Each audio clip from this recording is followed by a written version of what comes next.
Hey girl, hey, welcome back to my channel. It's your girl Misha. Thank you guys for joining me yet again for another review. We are back with a brand new review for Married at First Sight, Season 17, Episode 4. If you are new here, then welcome. I give lighthearted reviews with a little bit of laughter and a little bit of shade and a whole lot of detail. If you're back for a second or third time, then welcome back. Y'all, please don't hesitate to like, comment, and subscribe to the channel. Share with a friend. Hit that notification bell so that you will be updated each and every time I upload a video. Now, child, let's get into it if we're going to get into it. When the episode first opens up, it's wedding night. It's time to take the wedding dresses off slow and clear the bed of roses. So we see the couples on the way to the hotel, Becca, aka Pink, and Austin. So they get to the room. Austin is telling her he needs the left side of the bed because he messed up his shoulder and it's going to be a little bit better for cuddling. She tells him, listen, you get 10 minutes of cuddling with me, then head on over to your side. Honey, I know that's right because I get hot. I don't want all that touching in the middle of the night. So Austin said that Becca brings good vibes and energy, and it's been a while since he's felt that way. I have to say this. I really enjoy Becca and Austin as a couple. They give me college freshmen or sophomores in love, and every time you see them in the mess hall, it's like, look, there's Becca and Austin. They're just that kind of couple. That's what they give me. So anywho, he said it's been a while since he's felt that way, but for some odd reason, okay, now he's trying to help her take this dress off. For some odd reason, Austin thought that he had a paper clip to clip to her dress so that he could take it off, but he didn't. He only had keys. I said, okay, Austin, getting your MacGyver on. I see you. These two really have some chemistry. They really do. But baby, they went in and put them clothes on, honey, and got regular schmegula. Austin put back on that dang on backwards cap. Austin, why are you wearing that cap to bed? Now, I almost thought you was going to wear it down to the wedding, and people thought I was doing too much. They was like, Misha, now why would he wear that hat? Why would he wear that hat to bed? Quickly, answer me quickly. Oh, okay, that's what I thought.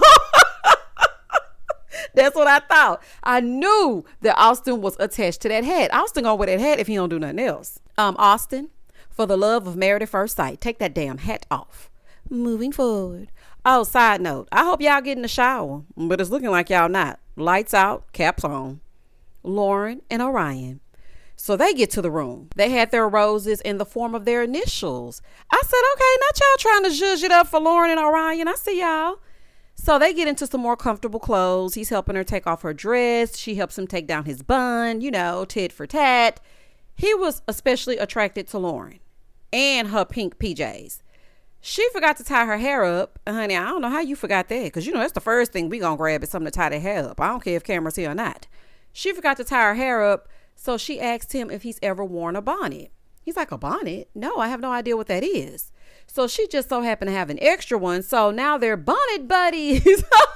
You know what, Lauren? You could actually market that. See, this is what you do. You flip your stardom into a business to keep the shmoney rolling in. So now that you've introduced us to bonnet buddies, you got to come out with a line of bonnets and you got to call it bonnet buddies. You got to make one that's like for the mom and one for the daughter, or you could make one for the owner and one for their pup, or you could make two if your man got a little hair like your man.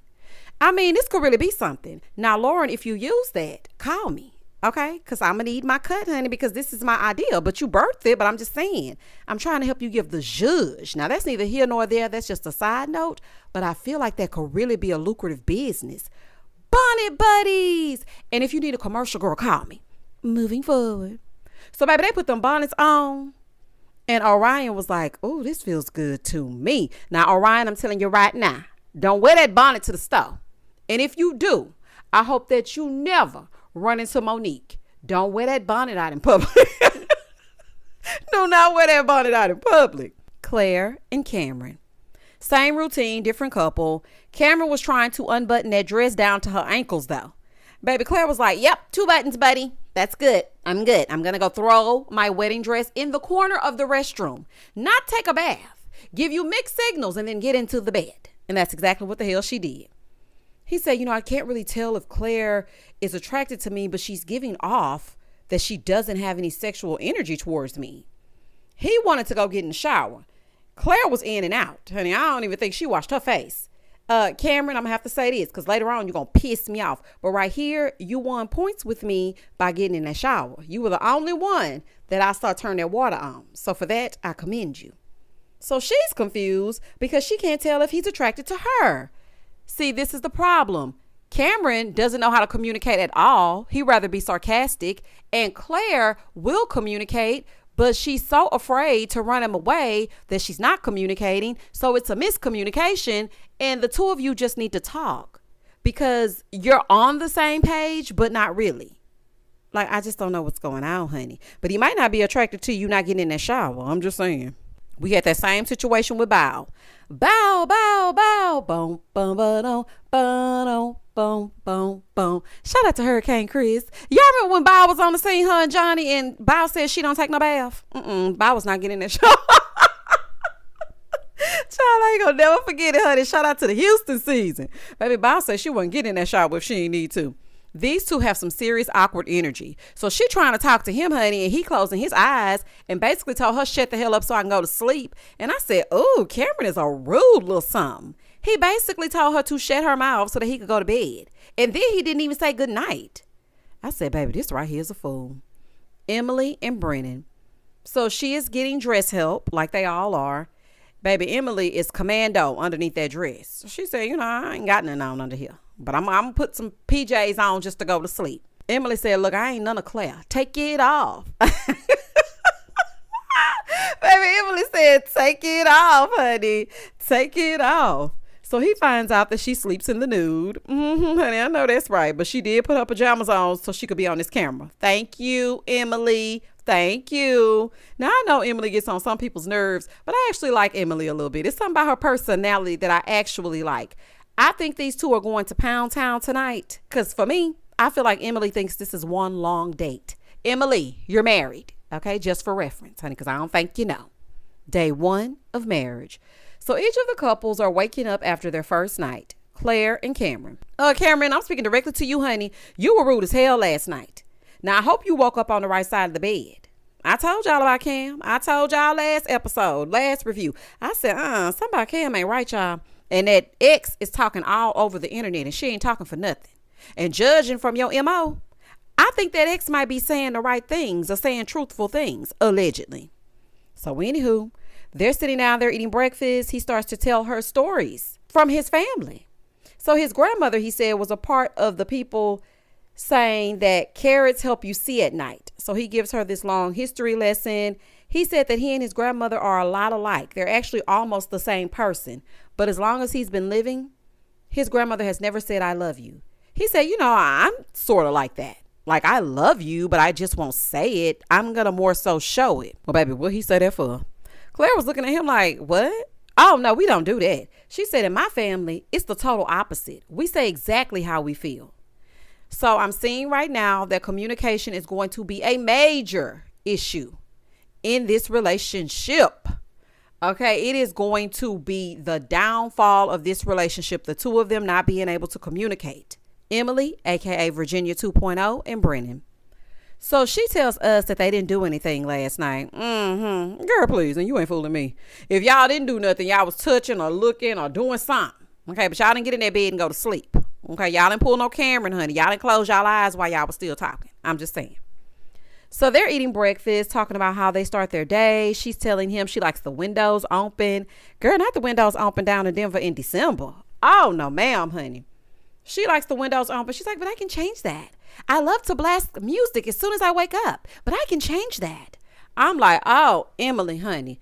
Now, when I was in high school, don't get me wrong, I would put on MTV to get my morning started. Because, MTV, y'all remember when MTV used to play music videos in the morning? Like 6:30 in the morning, they would have a top 10 countdown. And I'm talking about the good top 10 countdown too. I would put that on before school just so I can get my mind right and get my day started. But at this age, baby, I need complete silence. Don't even look at me before noon. Okay? Please don't. Because I do not want to hear you speaking your speech before I have had something to drink and something to wake me up, such as Folgers in my cup. I'm just telling you. So they exchange numbers and, the normal things that you do before you get married. But here we are, married at first sight, Becca and Austin. She said waking up to him felt very comfortable, like they're not even strangers. So they're about to eat. He says he doesn't like pickles. She's like, me either. So then they go on and on and on about what foods they don't like. I don't like olives, but I like mushrooms. Do you like mushrooms? Because I like olives, and this is going on. Austin, you and your backwards cap, why are you walking over the plates in the bed? Just nasty. If something would have fell from the bottom of your damn foot in my scrambled eggs, I swear they would have had to fade that screen to black. Austin, that is disgusting. Why are you walking on the bed, first of all? And why ain't y'all sitting at a table, second of all? And if you are going to sit in the bed and eat your food like everybody else, stop walking over the plates. Austin, get yourself together. Anywho, so they're just casually talking about the pickles and the olives and the mushrooms of it all. And then all of a sudden, Becca's just casually swoops in and transitions into all of her health issues. She's like, yeah, so I had a surgery and then I did this and then I did that. And I was just like, oh my God. She tells him everything that's going on with her health. Now, as she was telling him, it was a lot. Okay, it was a lot and it did need to come out. But I don't know if this was the opportune time to tell him. I mean, he does need to know, but in the middle of breakfast? I said, oh, I guess she said just rip the Band-Aid off. So he's asking her if she was nervous to tell him. And she says she was, because some people react very negatively and she feels like a burden to other people, especially those in her past relationships. But I have to say he was very receptive to it. He didn't make her feel bad. He was very understanding. And he really understood all that she was going through. Now, a bit of it, she kind of downplayed as though it was just something that they could get past. And it was just, something that is not a recurring thing. I think that's what he thought. But he was very receptive to it. And I'm sure she's happy that she's gotten it off her chest. But I am sure that they are going to have more conversations about it. Because I don't think Austin fully understands the magnitude of what Becca is going through. Lauren and Orion. So they're waking up, honey, bonnets still intact. Okay, there's some good bonnets too. She said they didn't have sex, but they did discuss it. Now, I like that. That way they know each other's intentions. Like, look, I'm almost there, but I'm not there yet. So they're sitting down, they're eating. She's asking his morning routine. He says he likes quiet mornings. Yeah, you like quiet mornings because you sleep in until you have a gig to go to, honey. People that wake up for work, we get on up. We wake the hell up. People that don't have to get up for work, they like quiet mornings. Okay, please don't disturb me as you get up and go to your 9 to 5. Anywho, Orion, child. So she asked who she's going to meet at the brunch. He said his mom and sister. He was a little bit scared at first, but now he's cool with it. She said she was a little bit nervous for him to meet her dad, but luckily he's not going to be talking to her dad at this brunch. Woo, child, I know he can let his bonnet and his hat on, honey. Because I know he was nervous to meet that daddy. Because that daddy was not letting up. He's like, yeah, as far as my mom and my sister, just be ready for a whole bunch of out-of-pocket questions. She wants to know if they're going to be asking about sex. He said no. But the way that he was describing the sister and the mama, hell, even I was nervous. I was like, ooh, Lauren, honey, you sure you're going to be ready? Moving forward. Emily and Brennan.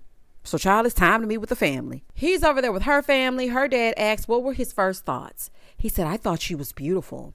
Now, for me, I just feel like, what do you think a person is going to say when you ask their initial thoughts on your child? I thought she was a gremlin. Of course he's going to say he thought she was beautiful. Come on, y'all. Y'all don't have to get some real questions now. His mom over on the other side asked, what kind of wife do you think you're going to be? She says she wants to be a good wife like her mom, but she also wants her own independence. Yeah, he can bring home the bacon and she can fry it up in a pan, but she's still going to go to work after she get through making the bacon. So her mom is telling him that she's a worker bee. Now, I don't think that that's going to work. I don't think he's going to like her being Miss Independent. He is not going to be no Neo, honey. He is not going to like the fact that she is independent. He may want to control her a little bit because he got a little attitude. Now, last episode's review, I told y'all that I saw something in Brennan when she revealed to him where she was taking shots with the stripper. And I said, I think he's going to try to control her and change her. I saw it. I knew it. I just knew it, honey. I just knew it. Back over with his family, his mom is saying that he has a temper and gets annoyed when things don't go his way. Oh, okay. So he's a spoiled brat. Mom, I appreciate you being honest and giving her a heads up. But over on the other side, they're asking him how he handles conflict. He's telling her family, oh, I mean, I ain't perfect, but I'm working on it. As soon as he said that, her sister saw right through him. She was like, I'm gonna have to get to know him a little bit more. AKA, I don't trust him. I know that's right, sister. This ain't gonna work. So then they asked him how he felt about her never being in a relationship. He said, it's just something that we're going to have to work through because, it's going to be tough. Her just having flings is different than her being married. I said, not you trying to make her sound like some kind of garden tool that gets around, honey, not flings in front of her daddy. Oh, child. These two families' conversations tell me that Emily is used to doing it her way, and so is he. He's going to want her to be his mom in a marriage, and Emily walks to the beat of her own drum, and that's not going to work. This could be disastrous. Something about Brennan's demeanor screams red flag. Something about Emily wanting to pop it, lock it, and drop it screams red flag. She going to be doing her. He going to be doing him. They could open the Six Flags with all the red flags between the two of them, Becca and Austin. So he's meeting with her friends, and so they asked how he felt waking up to her. And he said, it was great. It didn't seem weird. It's like we've known each other forever. But I did notice that she's a night owl. She liked to stay up all night. He liked to go to bed. They've really been speaking highly of Becca and telling him all kinds of nice things and how she encourages others to be their best self. So they asked what she told him about her health issues. And he said she basically told me, this is what's going on. And this is what I did, and it's cool. So the friends are like, wait a minute now. That's not exactly how it is. So her friend Lindsay is telling him that Becca likes to downplay it. But she's been in situations where she's had to heal by herself, like Christmas of last year when she had that surgery. So she's happy that she has someone there now that's willing to help her. And they also want him to rely on them for help. They're like, listen, we're going to be your village while you're there taking care of Becca. Now, the look on Austin's face tells me that I think Austin may secretly feel in over his head. Now, I love her friends, and I like the chemistry that he and Becca have. But I don't know if he's ready for all that, especially with the kind of mama he got. Once he tell that mama, baby, it's going to be over. Moving forward. Over on the other side, she's with his friends and Mommy Dearest. Hey, ma'am. Side note, Becca is so awesome. It's just something about her personality that is just contagious. You cannot not like Becca. Like, if you don't like her, then just like, what is it? Like, what? Like nice people? She just seems so nice. So anywho, his dad is in the confessional with that mama that he done been with forever, that done rubbed off on him, child. And he's like, I'm just worried because she's a stranger and, their patience will be tried. Yes, your son also wears a hat to sleep. So yes, her patience will be tried. You do realize he married a stranger as well. Anyway, so here comes his mom with all the negativity that she can muster up, telling Becca, this is my only child. So basically she was telling Becca, you better watch it, okay? Because I'm watching you. I see you. But Becca handled it very well, baby. She really has a way about her and a way with words, because after that, mama couldn't say nothing except, I'm trusting you with his heart. She was even smiling a little bit. I said, Becca got some magic fairy dust or something on her. She got something on her. Because she turned that mama around real quick. I don't think she's completely sold.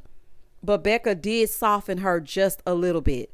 But side note, I really wish they would do away with these brunches because they're just unnecessary. Y'all just saw these people at the reception. Claire and Cameron. So she's going to meet his friends. He's meeting with her sisters and her mom. Baby, those sisters see straight through Cameron. Do you hear me? Especially the one with that little beanie on. So they're asking, how many serious relationships has he had? He said, well, I love serious relationships. I usually get in a relationship for about a year, then I decompress, then I get in there like a year, then I decompress. Red flag, flag on the play. Okay. Not you get in and out like you Ross and Rachel from Friends, honey, on a break. I get in, then I need to decompress. Then I get in, then I need to decompress. Something ain't right about you. And I'm trying to figure out where your family at. Because it's something ain't right. Something is just not right, Cameron. I don't trust it. The decompression of it all. See, you have an MO. Claire, you better be careful, girl. You better go find that ex. So over on her side, she's asking his friends if he's romantic. They basically said, no. Meanwhile, he's telling her family that he is quick with the physical affection, but not so much verbal. And that's where she is. She will communicate, but she's not that touchy-feely, so they may have a little problem. I feel like Cameron is a little douchey. Now, this is just my opinion. He gives me douche. Now, I can't quite put my finger on it, but something about him I don't quite trust. I really don't. Lauren and Orion. So she's with his mom and sister, and his sister is like, so what are your intentions? To be married. Girl, what are you asking her? Usually you ask, what are your intentions when you're in a relationship and you don't know if they're ready to waste people's time or get down to a commitment. They're going backwards. So her intentions are to be married. I do not like that question. So her friends over there are asking him if he could be a good partner. And he said, his dad left when he was little, so it kind of shifted things in the way that he looks at things. And that made him want to protect his family. So he's definitely going to protect Lauren. So they asked how he felt about marrying a strong black woman. Honey, I know that's right. He did answer it well. He said, he was feeling empowered being her husband. As you should, Orion, as you should. You should have told him, ain't no turning back. We're bonnet buddies. Okay? Once you put the bonnet on, you in this forever. Honey, that's what you should have told him. His sister was asking if the age difference bothered Lauren. She said, at first, but not now. Now that they've met, she's cool. Like the situation with him living at home with his mom. As long as he's doing something and he's trying, then it's okay. Over with her friends and family, they're like, are you financially stable? He's like, yeah, I always got a check coming in. Sir, no, that ain't gonna work. From where? Odd jobs? Where are the checks coming from? You didn't really answer the question. Orion, I'm watching you, honey. I'm not too sold on the financial stability of it all because you're talking in circles. His sister is like, well, look, after he's done working, give him a minute because, he doesn't want to hug or anything. Don't try to talk to him or hug him. Not him being mad he actually had to work that day. Charles said, what now? After a long day, I want to hug and kiss my man. I don't know about that because if I can't talk to you for the first 15 minutes of you being home, that ain't going to work for me. Not you got an attitude because you got to go out there and pull your weight. Boy, goodbye and good night. In the next scene, they're all meeting back up. Cameron and Claire, they're talking about their meeting. He said, that they're going to have to work on their communication and talking about their feelings. Emily and Brennan are talking. Emily, you need to be asking about those temper tantrums that Brennan likes to throw. Like, I know you're trying to take it easy, honey, but you done jumped into something real serious with a man that likes to throw a fit. So you might want to be asking questions instead of sitting up there worrying about when the next time you're going to take a shot of vodka. Over with Lauren and Orion. Lauren is back after getting her vacation braids. Honey, I know that's right. She laying her edges down and whatnot, educating them on it. Orion gonna be going to the hair store for eco-style gel by the end of all of this. Baby, he gonna be getting all of the Ampro gel, under the spritz, the bonnets, the wig grips. Honey, he gonna be knowing everything to get from the hair store by the time he get through with Lauren. So they get these boxes and they find out they're going to Mexico. I told y'all last review, honey, they're going to get ready to go on down to Mexico. Lauren and Orion, though, they seem like best friends to me. I just don't get couples vibes. I don't get romantic. I don't get kissing. I could never see them getting into it. I don't know, y'all. It just gives friends. Friends to the end. It does not give, that's my man. So then they show these little montages. Austin got Becca wearing his Fresh Prince of Bel-Air backwards cap. Becca, please don't start wearing them hats to the back. Okay, please don't start. Day 2 of marriage. So, baby, it's time to leave for the honeymoons. Everyone is meeting each other for the first time. Well, the ladies know each other and the men knew each other. But now they're seeing who was matched with whom. In casual clothes, though, I was looking, and Lauren and Orion actually seem like they fit when they have on their casual clothing. Michael, what are you doing here? Why are you back on my screen? What are you doing here? Say what? Huh? What? Oh, okay. So they're about to go on the honeymoon. And I was just thinking, are they going to give him a trip as a consolation prize? Michael, what are you doing here? Like, I just don't understand it, honey. So he's telling them that his bride-to-be did not want to marry a stranger. And they felt like she owed him an apology, but he doesn't feel that way. And as he was explaining it, I was just like, Michael is really a stand-up guy. And I feel like she really missed out. I personally think that it was a blessing in disguise. Please do not look a gift horse in the mouth. If she didn't want to get married to a stranger, it is for the best. You don't want somebody flaky anyway. So I'm thinking he finna get ready to go on the honeymoon. I was just looking for his luggage, but he's not going. Everybody calm down. He's just there to see them off. Michael, I'ma state it again. Get off this show and check your DMs because, baby, I know they lit. Go on over there and check them DMs. I'm sure they're going up. So the rest of the couples are heading to the airport. They're in the Sprinter. Cam makes a mistake because they're asking if anybody has ever been to Mexico. And so Cameron goes, yeah, but I mean, you can't stray too far away from the reservation. And he looks at Orion and he said, no, oops, I'm sorry. I mean the resort. So everybody's kind of laughing. So Lauren goes, not him saying reservation. And then he looks right at my husband. So Orion said, yeah, it's okay. I can deal with ignorance. And Cameron said, well, what about willful ignorance? I would have cussed him out. I'm sorry. I would have just cussed him out, honey. He is really a piece of work. Let me tell you something. The season that was the realest was season 12. You were not about to play with them. Okay. If you said something that didn't make no sense, they were going to call you out on it. We need season 12 energy for Cameron. We really do. I know they happy as hell to get out of that snow though. So they just touched down in Mexico and let the Married at First Sight games begin, honey. So they get to their rooms. Claire and Cam, they're having a little bit of a drink. So Claire tells Cameron that he didn't help her at the airport at all. And he said, oh, are you not capable? I didn't see you try to help me. It would have been my decision day. Because if I'm still operating solo, then why am I married to you? Now, I don't feel like she was nagging him. If you see me struggling through the airport, I feel like it is okay for me to communicate to you that you didn't help me through the airport. Just because you don't like to communicate does not mean I'm about to go mute. No, I'm about to tell you exactly what it is that I don't like so that we can correct it. So she thinks that he's mad at her because now he's being a little bit silent. She's like, are you mad? He's like, why would I be mad? Passive aggressive. She was like, you're mad because I said something about you not helping me at the airport. He said, no, I'm not mad. So then she's like, no, but then you had corrected it and then you did help me. She thinks he's mad and running away from her. She's like, and you were also running away from me at the airport too. Girl, he's a jerk. Like, I think that she's trying to make it better by asking if she did anything wrong. She's like, is there anything you want to say about me? But honestly, Cameron seems a little self-absorbed. I don't know if he's not aware. And I'm not going to even chalk it up to him getting used to being married, because what man would leave their wife behind with big luggage? Like, who would do that? That just doesn't make any sense. And why are you walking 15 steps ahead of her? And before anybody gets started about, well, I feel like, you know, they're new to each other. They're strangers, baby. A stranger helped me load every case of water that I bought from Sam's into the back of my car. Okay. And I ain't never married to him. Don't know him. Never gave him my name, nothing. Like, I just feel like it's common courtesy. If you're married to someone and you see that they have heavy luggage and you know Claire is only 2'3", you should have helped her. Not you being more excited to get on the plane than you are to help your wife. So she's telling him, you know, she at least wants to hold hands.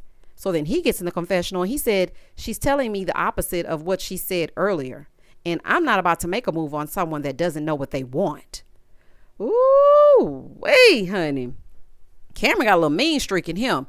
Now, Claire, I don't know exactly what you are communicating to Cameron, but whatever it is, he is getting mixed signals.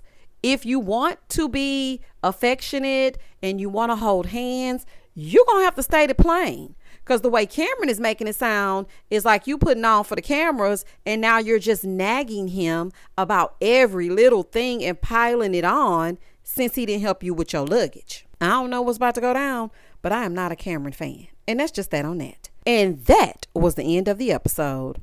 Y'all comment down below and tell me exactly what you thought about this episode. This episode is getting ready to take some twists and some turns based on the previews. I don't know what's about to happen, but I think it's going to be interesting, y'all. I really do. So when it picks up, we might start having our lives because we might have some things to talk about. For the time being, y'all comment down below and let me know exactly what you think. Please don't hesitate to like, comment, and subscribe to the channel. And as always, stay safe, stay blessed, spread love, not germs. Peace.